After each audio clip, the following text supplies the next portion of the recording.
Assalamualaikum warahmatullahi wabarakatuh. Pada kesempatan kali ini, pada minggu kedua dalam mata kuliah pengantar manajemen ini, kita akan mendiskusikan tentang bagaimana mengelola organisasi, memanage perusahaan dalam lingkungan global. Mari kita mulai. Diharapkan dari pembelajaran tentang bagaimana mengelola perusahaan di lingkungan global ini, para siswa, para mahasiswa mampu untuk menentukan lingkungan organisasi dan memahami sifatnya.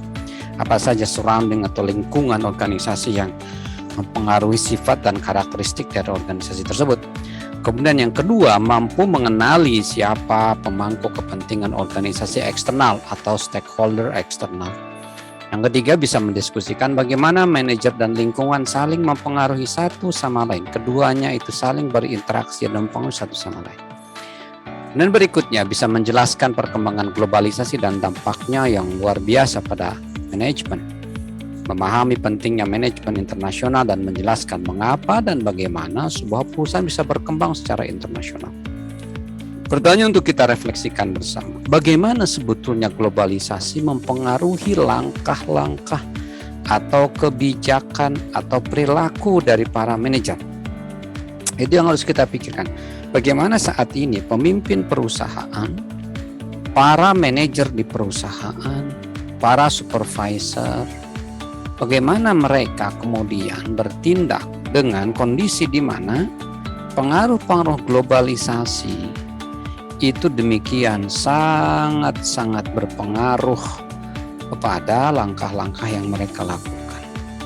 Jadi dalam hal apa saja, sejauh mana globalisasi bisa mempengaruhi langkah-langkah tindakan kebijakan yang dilakukan oleh para manajer di dalam menakhodai perusahaannya. Ini adalah pertanyaan untuk kita refleksikan bersama. Kemudian, apa yang hendak Anda lakukan untuk menjadi seorang manajer internasional? Pernahkah kita membayangkan menjadi seorang pimpinan perusahaan yang levelnya itu level internasional atau sudah mendunia? Perusahaan itu adalah perusahaan multinasional, multi itu banyak, nasional itu berarti negara di banyak negara. Atau misalkan Anda walaupun pemimpin perusahaan kecil tetapi sudah jangkauan internasional, akses marketnya secara internasional. Nah, kira-kira apa yang harus dilakukan untuk menjadi seorang manajer yang udah levelnya level internasional? Itu yang kita harus refleksikan dan mungkin nanti kita akan jawab di dalam pertemuan pada kesempatan saat ini. Sekarang kita pahami dulu apa lingkungan organisasi. Sekarang arti lingkungan. Dalam arti yang lebih meluas, lingkungan adalah keadaan sekitar kita, benda atau kondisi yang mengelilingi seseorang, apapun yang ada di sekitar kita. Kalau kita misalnya berdiri di tengah lapangan, maka keadaan sekitar kita yang ada di lapangan itu adalah lingkungan. Yang kedua, definisi lingkungan secara luas adalah faktor fisika, kimia, dan biotik, seperti iklim, tanah, dan makhluk hidup, yang memberi dampak pada suatu organisme atau komunitas ekologis dan akhirnya menentukan bentuk organisme dan komunitas tersebut. Ini lebih kepada aspek-aspek yang sifatnya kimiawi, fisika, biotik, yang mungkin ini akan terjadi memberikan sebuah identitas atau keadaan yang berbeda antara orang yang tinggal di satu daerah, di mana daerah ini memiliki perbedaan dengan daerah yang lain. Maka orang yang tinggal di daerah ini mungkin bisa jadi mempunyai bentuk fisik, mungkin memiliki sebuah corak organisasi, corak komunitas yang berbeda dengan mereka yang tinggal di daerah yang lain, yang dimana faktor fisik, kimia, dan biotiknya berbeda. Berikutnya adalah definisi lingkungan secara umum atau secara luas adalah agregat atau kumpulan kondisi sosial dan budaya yang mempengaruhi kehidupan individu atau masyarakat. Kondisi sosial, kondisi interaksi, keadaan interaksi, situasi interaksi. Kemudian budaya, tata nilai, norma yang dipegang oleh sebuah masyarakat dan menjadi pedoman dan mengarahkan perilaku dari masyarakat tersebut, itulah budaya. Maka agregat dari kondisi sosial dan budaya itu adalah dinamakan juga lingkungan. Ketika kita tinggal misalnya di lingkungan yang kondisi sosial budayanya itu dekat, atau misalkan kita tinggal di pedesaan, kondisi sosial budayanya itu adalah lebih kepada masyarakat pedesaan yang relatif harmoni, santun, kemudian lebih mengedepankan kekeluargaan, kebersamaan, maka itulah lingkungan kita. Berikutnya adalah antarmuka komputer yang dengannya berbagai tugas dapat dilakukan. Ini khusus untuk lingkungan pemrograman. Itu adalah definisi dari definisi dari lingkungan secara luas. Sekarang, bagaimana hubungan antara manajer atau pemilik perusahaan ataupun supervisor, pimpinan, organisasi dan lingkungan? Ada tiga komponen: manajer, perusahaan, dan lingkungan. Oke. Pertama, manajer dan organisasi itu dipengaruhi oleh lingkungan. Perusahaan dan pemiliknya, pemimpinnya itu pasti dipengaruhi oleh lingkungan. Mereka berinteraksi dengan lingkungan mereka. Mereka berinteraksi dengan lingkungan mereka. Tidak bisa perusahaan itu melepaskan diri dari interaksi dengan lingkungan. Mereka berinteraksi dengan lingkungan, maka kemudian mereka pun dipengaruhi oleh lingkungan. Tapi pada waktu yang sama mereka pun mempengaruhi lingkungan mereka. Jadi ada sesuatu yang sifatnya timbal balik. Lingkungan yang berubah menciptakan ketidakpastian. Lingkungan, keadaan sekitar, keadaan sosial, budaya, ekonomi yang berubah menciptakan ketidakpastian, yang mendorong manajer untuk lebih memahami dan memprediksi perubahan dan tren di lingkungan yang mempengaruhi organisasi mereka. Ketika lingkungan berubah, kondisi ekonomi berubah, kondisi sosial, budaya, politik itu berubah, itu akan menciptakan sebuah ketidakpastian, dan ini harus mendorong para manajer untuk memahami dan memprediksi perubahan dan tren di lingkungan, yang tren perubahan ini akan mempengaruhi terhadap perusahaan mereka. Kita lihat hubungan antara manajer, organisasi, dan lingkungan dari sisi contoh. Sekarang organisasi dan manajer mempengaruhi lingkungan. Organisasi dan pimpinan perusahaan mempengaruhi lingkungan. Pertama, produk baru yang dihasilkan oleh perusahaan yang digawangi oleh para manajernya itu bisa merevolusi perilaku konsumen. Produk HP atau smartphone itu merevolusi perilaku orang, perilaku komunikasi orang, perilaku interaksi orang, yang saat ini orang menjadi lebih fokus dan lebih terlekat kepada handphonenya daripada dengan orang yang ada di sekitarnya. Itulah produk baru merevolusi perilaku konsumen, merevolusi itu merubah dengan sangat luar biasa. Yang kedua adalah produk atau layanan yang rusak bisa menyebabkan penderitaan bagi pelanggan atau publik secara umum. Perusahaan yang menghasilkan produk dan kemudian produk itu tidak berkualitas, produk itu rusak, produk itu mengandung sesuatu yang berbahaya, itu akan menyebabkan penderitaan. Tidak hanya perusahaan besar, perusahaan kecil sekalipun, katakanlah orang yang jualan makanan, ketika dia tidak menjaga higienitas, ketika tidak menjaga kebersihan makanan tersebut, maka akan menyebabkan orang-orang yang mengkonsumsi makanan yang dia jual itu sakit. Itulah organisasi mempengaruhi lingkungan. Kegiatan organisasi mempengaruhi iklim, sifat, dan atau keseimbangan ekologis planet ini. Kita tahu bahwa salah satu penyebab dari adanya pemanasan global ini adalah karena kegiatan organisasi yang tidak terkendali dalam menghasilkan polusi, dalam menghasilkan limbah yang bisa mencemari udara diantaranya, bisa mencemari air. Itulah kegiatan perusahaan mempengaruhi iklim, sifat, atau keseimbangan ekologis planet ini.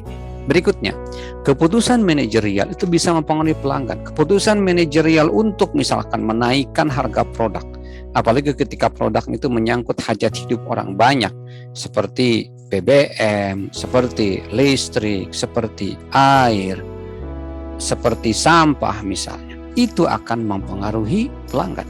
Oke. Sekarang sebaliknya, itu beberapa contoh. Sekarang bagaimana perubahan dalam lingkungan bisa mempengaruhi organisasi dan manajernya. Pertama, pesaing baru muncul. Ketika lingkungan persaingan, lingkungan ekonomi berubah, banyak kemudian menggeliat kegiatan-kegiatan kewirausahaan baru, maka akan muncul pesaing-pesaing baru. Maka itu bisa mempengaruhi eksistensi dari perusahaan yang sudah ada bersama para manajernya. Yang kedua, perubahan hukum. Ketika pergantian pemerintahan, maka kemudian ada terjadi perubahan hukum, perubahan aturan, itu bisa mempengaruhi perusahaan. Misalnya, perubahan tentang upah minimum kabupaten atau upah minimum provinsi. Perubahan cuaca akan mempengaruhi organisasi dan manajer. Bagaimana ketika di daerah-daerah atau di negara-negara yang memiliki 4 cuaca, maka ketika ada perubahan cuaca dari summer atau musim panas menuju ke winter, maka barang-barang atau produk yang dihasilkan oleh perusahaan garment misalnya, itu pasti akan menyesuaikan untuk merespon kebutuhan masyarakat terhadap pakaian untuk menghadapi musim dingin. Setelahnya baru kemarin dia menghadapi musim panas. Seperti itu. Berikutnya adalah perubahan ketersediaan sumber daya.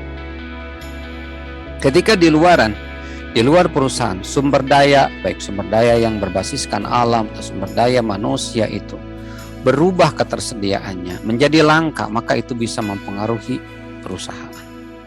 Perubahan harga sumber daya.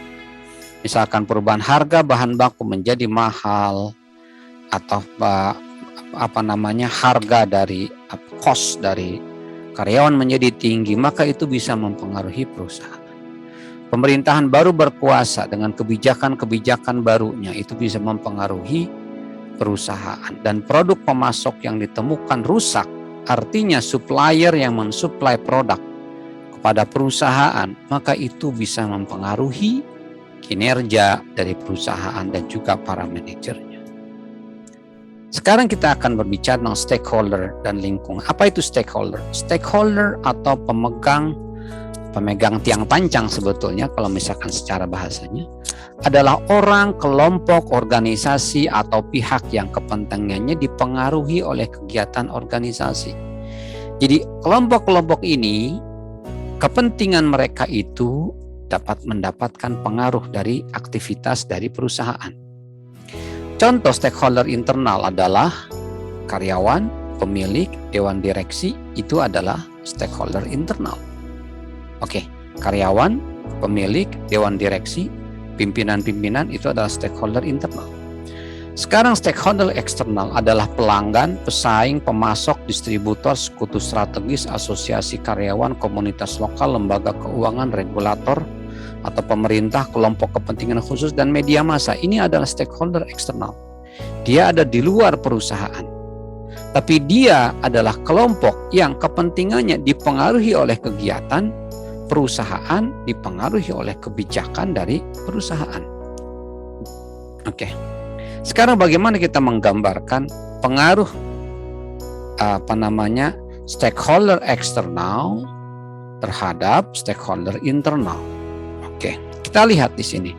Ini ada stakeholder internal, orang atau kelompok yang kepentingannya dipengaruhi oleh perusahaan. Maka di sini ada karyawan, ada pemilik, ada dewan direksi. Nah, mereka ini dipengaruhi oleh diantaranya ini yang tadi disebutkan lingkungan tugas. Stakeholder eksternal itu dibagi dua, ada task environment, ada general environment. Oke, task environment atau lingkungan tugas artinya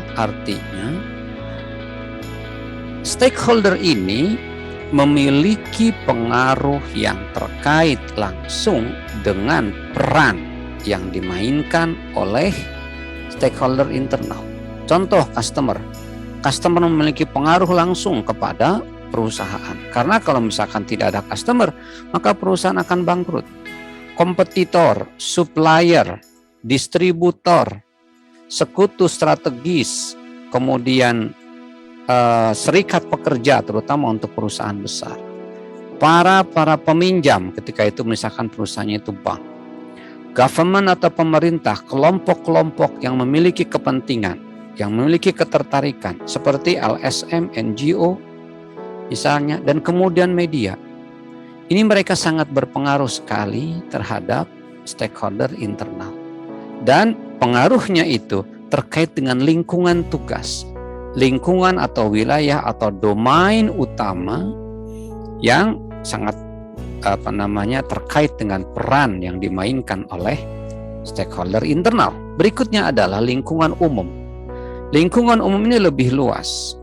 Ya, dia lebih kepada situasi atau kondisi.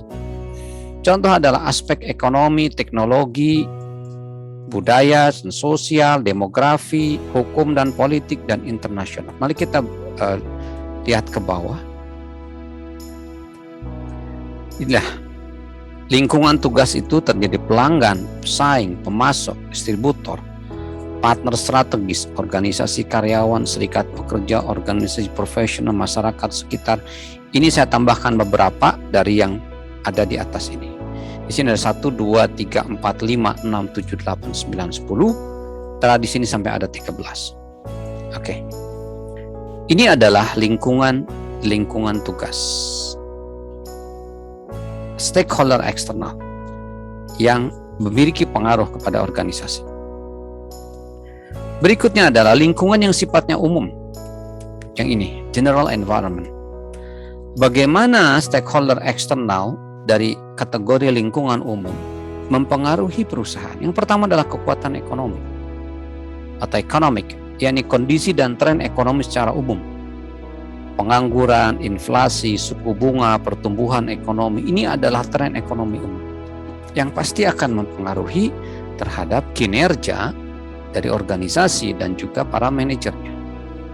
Oke, contoh misalnya, ketika terjadi pengangguran yang tinggi, maka akan berpengaruh tentu saja terhadap perusahaan. Perusahaan mungkin bisa jadi pengaruhnya lebih positif karena mungkin perusahaan mempunyai pilihan untuk bisa mempekerjakan karyawan secara lebih meluas. Tetapi juga ingat bahwa pengangguran yang terlalu tinggi itu akan menyebabkan penurunan daya beli masyarakat, sehingga perusahaan pun akan kerepotan ketika mereka hendak menjual produknya. Inflasi atau kenaikan harga secara umum dalam waktu tertentu, biasanya hitungannya per tahun. Ketika terlalu tinggi inflasinya, maka situasi bisnis itu akan menjadi lebih kacau, karena ketika membeli produk saat ini untuk sebagai modal bahan baku, nanti 1-2 minggu yang akan datang itu bisa naik dengan tidak diharapkan. Suku bunga, ketika suku bunga tinggi maka perusahaan akan kerepotan karena dia akan mendapatkan pinjaman dengan suku bunga yang tinggi. Pertumbuhan ekonomi, ketika pertumbuhan ekonominya itu rendah, maka cenderung daya beli masyarakat akan rendah, dan ini bisa mempengaruhi kinerja dari perusahaan. Yang kedua adalah kekuatan teknologi, perkembangan baru dalam metode untuk mengubah sumber daya menjadi barang dan jasa. Ketika perusahaan itu bisa memanfaatkan teknologi dalam bidang produksi, teknologi dalam bidang marketing, teknologi dalam pengelolaan SDM, maka ini bisa menjadi sebuah potensi yang bisa meningkatkan kinerja perusahaan. Sebaliknya, ketika perusahaan tidak mampu mengikuti perkembangan teknologi, maka yang akan terjadi adalah perusahaan akan tertinggal. Kekuatan sosiokultural, pengaruh dan tren yang berasal dari negara, masyarakat atau budaya, serta hubungan dan nilai-nilai budaya yang mungkin mempengaruhi organisasi. Jadi lingkungan umum, kekuatan sosiokultural, tren yang sedang berkembang, itu akan mempengaruhi. Mungkin salah satunya misalkan perusahaan garmen, dia harus selalu melihat kepada tren, baik dari negara, tempat perusahaan itu berada, atau tren yang sifatnya mendunia. Kekuatan demografis, pengaruh pada organisasi yang timbul dari perubahan karakteristik populasi seperti usia, jenis kelamin, atau asal etnis. Ketika misalnya di sebuah tempat bahwa populasi yang lebih berkembang di sana itu adalah populasi anak-anak kecil, maka ini akan mempengaruhi bisnis dari perusahaan yang mungkin harus lebih fokus untuk menyediakan produk-produk untuk anak-anak balita. Itu diantaranya. Kekuatan politik hukum, perubahan cara politik membentuk hukum dan hukum membentuk peluang dan ancaman bagi organisasi. Politik membentuk hukum, hukum membentuk peluang dan ancaman bagi organisasi. Ketika kekuatan politik yang baru itu pro kepada investasi, pro kepada perkembangan perusahaan yang sehat, maka ini akan menjadi hal yang positif. Akan tetapi ketika sebaliknya akan menjadi ancaman bagi perusahaan. Kekuatan internasional, perubahan dalam sistem ekonomi, sistem politik, hukum, dan teknologi global dapat mempengaruhi suatu organisasi. Ketika ada penemuan teknologi global baru misalnya, seperti saat ini adanya artificial intelligence, maka ini bisa jadi salah satu sisi bisa jadi peluang buat perusahaan, tapi bisa jadi ini juga merupakan ancaman bagi perusahaan. Sekarang kita bicara tentang globalisasi. Globalisasi adalah tren ekonomi dunia menuju sistem yang lebih saling tergantung. Kenapa saling tergantung? Karena terjadi yang namanya runtuhnya jarak dan waktu. Jadi jarak dan waktu yang dulu diperlukan dengan sangat-sangat lama, saat ini dengan sangat cepat bisa tersambung, terhubung satu sama lain. Para pebisnis di seluruh belahan dunia bisa berkomunikasi dalam waktu yang sama dengan sangat singkat dalam hitungan detik. Itulah globalisasi, runtuhnya jarak dan waktu. Apa ini artinya bagi para manajer dan organisasi yang ada saat ini? Ini yang perlu kita pikirkan, bagaimana globalisasi ini mempengaruhi perilaku dan tindakan dari para manajer. Tren globalisasi. Tren globalisasi saat ini adalah globalisasi ekonomi, yakni meningkatnya kecenderungan ekonomi dunia untuk berinteraksi satu sama lain sebagai satu pasar dan bukan banyak pasar nasional. Jadi membentuk sebuah pasar, membentuk sebuah interaksi antara penjual dan pembeli yang interaksinya bukan lagi hanya satu negara seperti dulu, yang dibatasi secara kaku oleh wilayah geografis, oleh lingkungan fisik. Namun saat ini interaksi sudah melewati batas-batas jarak, batas-batas fisik seperti itu. Bukan lagi hanya level nasional, tapi sudah menginternasional.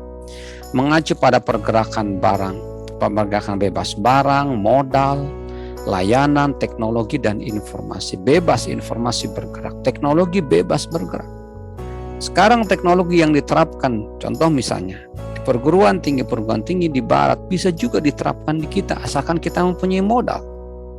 Bagaimana misalkan mengelola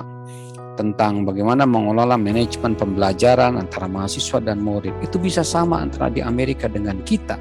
Itu bagian dari sebuah globalisasi ekonomi.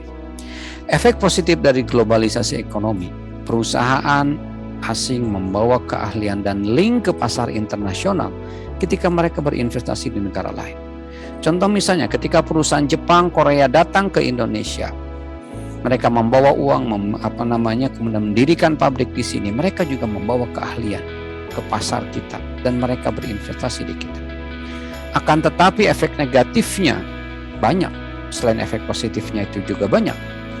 Surplus dana yang besar salah satu contoh, banyak yang diinvestasikan ke AS sekitar tahun 2000-an awal dulu itu, dan kemudian diinvestasikan secara serampangan dalam hipotek subprime yang kemudian menyebabkan Amerika pada tahun 2008-2009 mengalami kebangkrutan atau mengalami krisis ekonomi karena ternyata yang mereka investasikan di sektor-sektor, terutama di sektor properti, ternyata gagal dan tidak berhasil.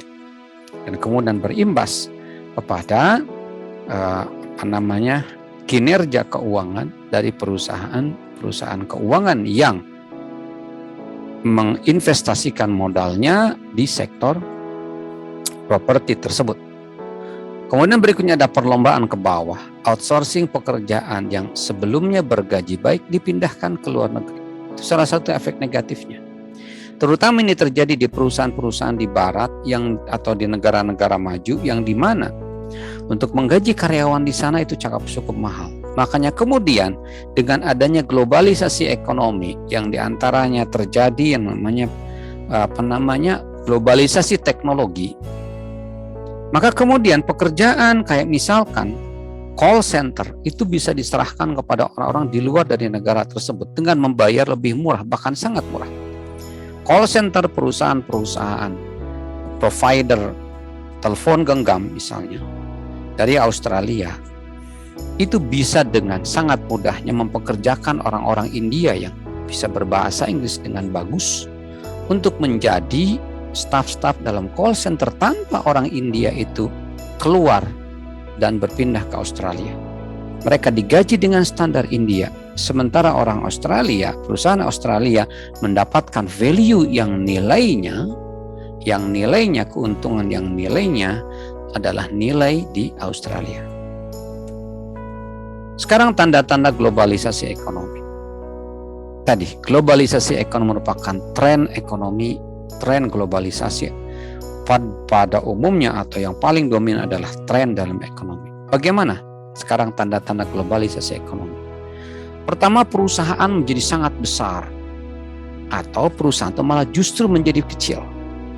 Jadi banyak perusahaan yang kemudian merger menjadi perusahaan yang lebih besar seperti contohnya Broken Hill Property, Billiton, Rio Tinto, dan Alcan.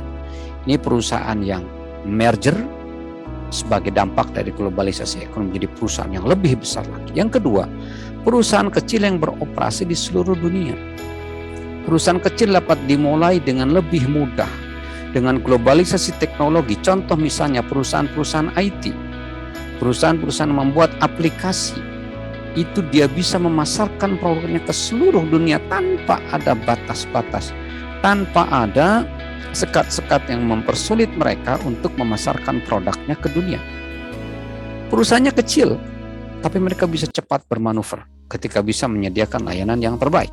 Itulah perusahaan kecil yang bisa beroperasi di seluruh dunia, sesuatu yang mungkin tidak akan pernah terjadi sebelum ini. Bagaimana era digital sebagai gambaran globalisasi mempengaruhi karakteristik manajemen? Sekarang eranya adalah era digitalisasi. Revolusi industri 04, sekarang society 05. Bagaimana era digital yang sekarang serba digital. Bagaimana mempengaruhi karakteristik dari manajemen pengelolaan? Pertama, bahwa di era globalisasi ini bisa mempengaruhi kecepatan dan kontinuitas. Kecepatan, speed, dan continuity, keberlangsungan. Contoh, internet meningkatkan kecepatan, tekanan, dan gangguan dalam manajemen. Internet mempercepat hubungan kita dengan orang lain dimanapun. Ya, tetapi juga bisa meningkatkan gangguan juga. Kita menjadi semakin banyak pekerjaan. Tekanan-tekanan menjadi semakin banyak karena ada keterbukaan informasi melalui internet. Ambisi-ambisi kita menjadi demikian sangat sangat tinggi karena kita mengakses perkembangan informasi, perkembangan perusahaan, perkembangan ekonomi di negara lain ataupun di belahan dunia lain, atau perkembangan di negeri kita, sehingga menciptakan tekanan dan gangguan kepada manajemen. Mempengaruhi sifat berbicara manajemen. Ketika komunikasi tertulis meningkat, maka komunikasi verbal berkurang. Maka ada bahaya komunikasi dapat menjadi lebih hingar-bingar dan dangkal. Jadi dengan adanya internet, dengan adanya era digitalisasi, orang sudah lebih sedikit untuk berbicara secara face to face. Orang lebih simpel dengan WA, dengan WhatsApp, dengan email, dengan alat komunikasi yang sifatnya lebih bernuansa digital daripada komunikasi secara langsung. Mempengaruhi sifat lateral pekerjaan, mempengaruhi sifat pinggir atau samping dari pekerjaan. Kemudahan memperluas jaringan ekstern dan mengorbankan pemeliharaan jaringan internet. Artinya begini, bahwa sekarang ini menjadi fokusnya itu perusahaan bisa jadi lebih fokus ekspansi keluar. Ya, para direktur ekspansi keluar, tetapi jejaring internal ke dalam perusahaan itu tidak begitu diperhatikan, sehingga hubungannya seperti tadi komunikasi menjadi dangkal. Manajemen internasional. Kenapa sekarang kita perlu tentang manajemen internasional? Kita perlu belajar tentang manajemen internasional, manajemen SDM internasional, manajemen marketing internasional, dan seterusnya. Kenapa? Bisa jadi kita berurusan dengan pelanggan atau mitra asing. Apalagi sekarang sudah tanpa batas. Kita bisa jadi menawarkan produk kita dan kemudian yang menyambutnya adalah orang asing. Anda dapat berurusan dengan karyawan atau pemasok asing. Kita bisa jadi menggunakan karyawan asing. Anda dapat bekerja untuk perusahaan milik asing yang beroperasi di negeri Indonesia.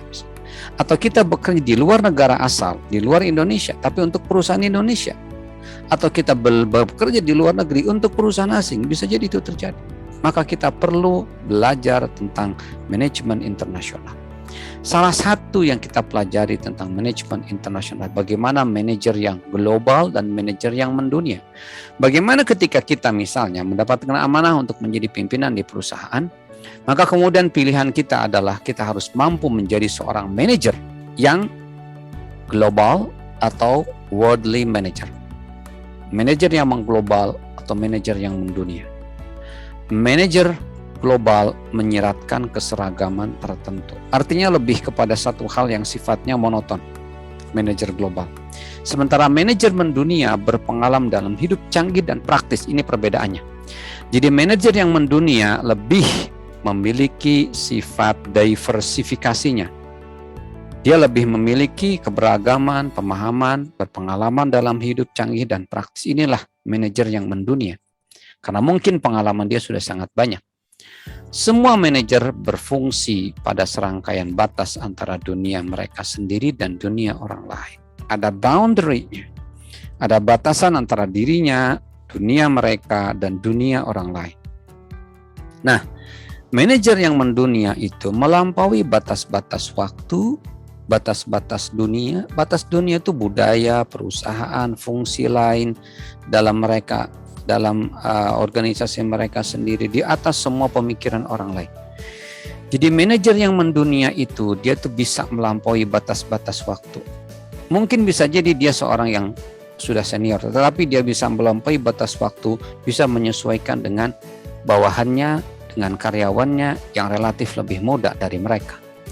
Kemudian melampaui batas-batas dunia, dia bisa berinteraksi dan memahami budaya orang lain, organisasi lain, fungsi-fungsi lain dalam perusahaan mereka, di atas semua pemikiran orang lain. Dia bisa melampaui semua pemikiran orang lain, sehingga mereka bisa memahami dunia mereka sendiri secara lebih mendalam. Dunia mereka sendiri artinya dunia manajer itu bisa dia pahami secara lebih mendalam. Bahwa dunia manajer yang mendunia itu harus paham, harus mampu melampaui batas waktu, batas budaya orang lain, budaya organisasi lain, fungsi di dalam organisasi, dan di atas pemikiran orang lain. Itulah yang namanya manajer yang mendunia. Sekarang bagaimana perusahaan berkembang secara internasional? Kenapa perusahaan itu bisa ekspansi ke luar negeri? Pertama, karena ketersediaan pasokan. Bisa jadi perusahaan Jepang, karena dia misalnya lebih memilih untuk mengamankan pasokan, sementara pasokannya itu adanya di Indonesia, maka dia kemudian berekspansi dan membuat pabrik di Indonesia sehingga pasokannya lebih dekat. Yang kedua adalah menciptakan pasar baru. Ya, ketika dia ingin masuk ke sebuah pasar di negara baru, daripada dia mengimpor ke sana, maka dia lebih baik membuat pabrik di sana, berekspansi di sana, atau bekerja sama dengan perusahaan yang ada di sana dan membuat pasar baru. Biaya kerja tenaga kerja lebih rendah. Untuk mempekerjakan karyawan di perusahaan-perusahaan di Korea, di Taiwan ataupun di Jepang itu perlu biaya tinggi, maka dengan membuka perusahaan atau pabrik di Indonesia itu mendapatkan tenaga kerja yang lebih rendah.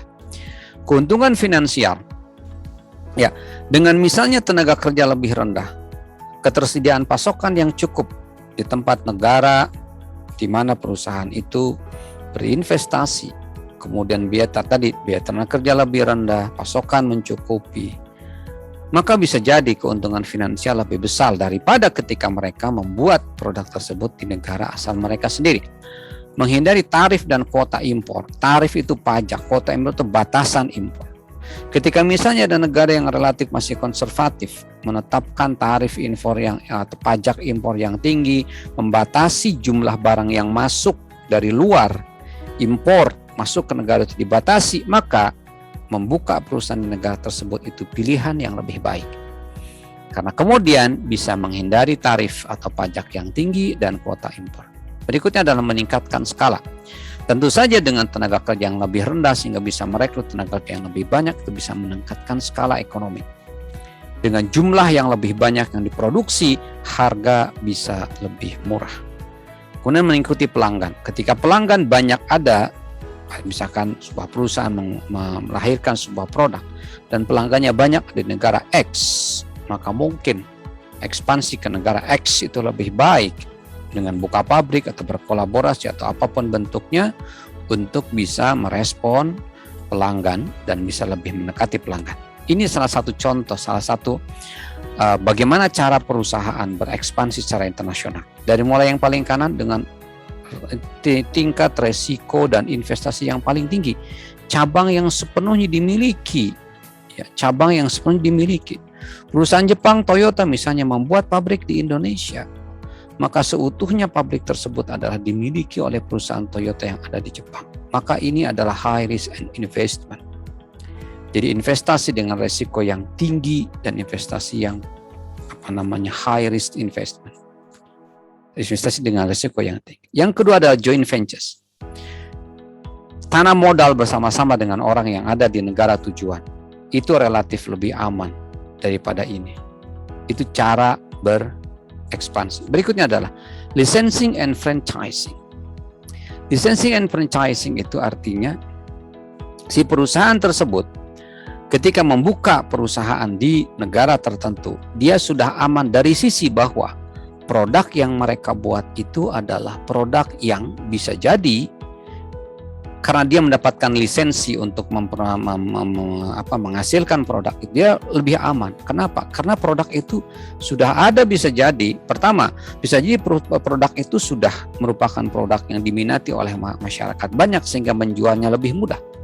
Atau produk itu memang sudah dijaminkan akan dibeli oleh perusahaan yang memiliki lisensi. Contoh, banyak perusahaan Korea, perusahaan Taiwan yang membuka pabrik di Indonesia dan pabrik tersebut memproduksi sepatu-sepatu seperti sepatu Nike. Dia sudah mendapatkan lisensi dari Nike untuk menghasilkan produk sepatu Nike, dan produk sepatu yang dihasilkan oleh perusahaan-perusahaan Korea, Taiwan ini itu sudah dijamin akan diserap oleh PT Nike. Seperti itu lebih aman. Berikutnya adalah importing, exporting, and counter trading. Impor, ekspor. Dia berekspansi secara internasional, menjual barang keluar. Tapi juga memang tetap ada resikonya. Dan yang paling kecil resikonya adalah global outsourcing. Jadi mengalihkan daya secara internasional. Jadi seperti misalnya kembali tadi contoh Nike. Sekarang untuk Nike sendiri paling aman adalah ketika dia mempunyai konsep, dia mempunyai merek, dia mempunyai pasar, dia mempunyai peluang pasar, maka kemudian dia tawarkan kepada siapapun perusahaan yang mau menyediakan produk Nike untuk dia dengan merek kualitas sama dengan yang Nike hasilkan. Maka ini adalah lebih aman buat dia. Produk itu ketika sudah jadi dan sesuai dengan standarnya Nike, maka Nike akan membelinya dan kemudian menjualnya. Itulah global outsourcing. Ini yang lowest risk and investment. Tapi untuk global outsourcing tentu saja harus perusahaan yang sudah memiliki pengalaman melanglang buana dengan kualitas produk yang sudah diakui secara internasional. Saya kira cukup untuk bagaimana perusahaan berkembang, berekspansi secara internasional. Terima kasih. Assalamualaikum warahmatullahi wabarakatuh.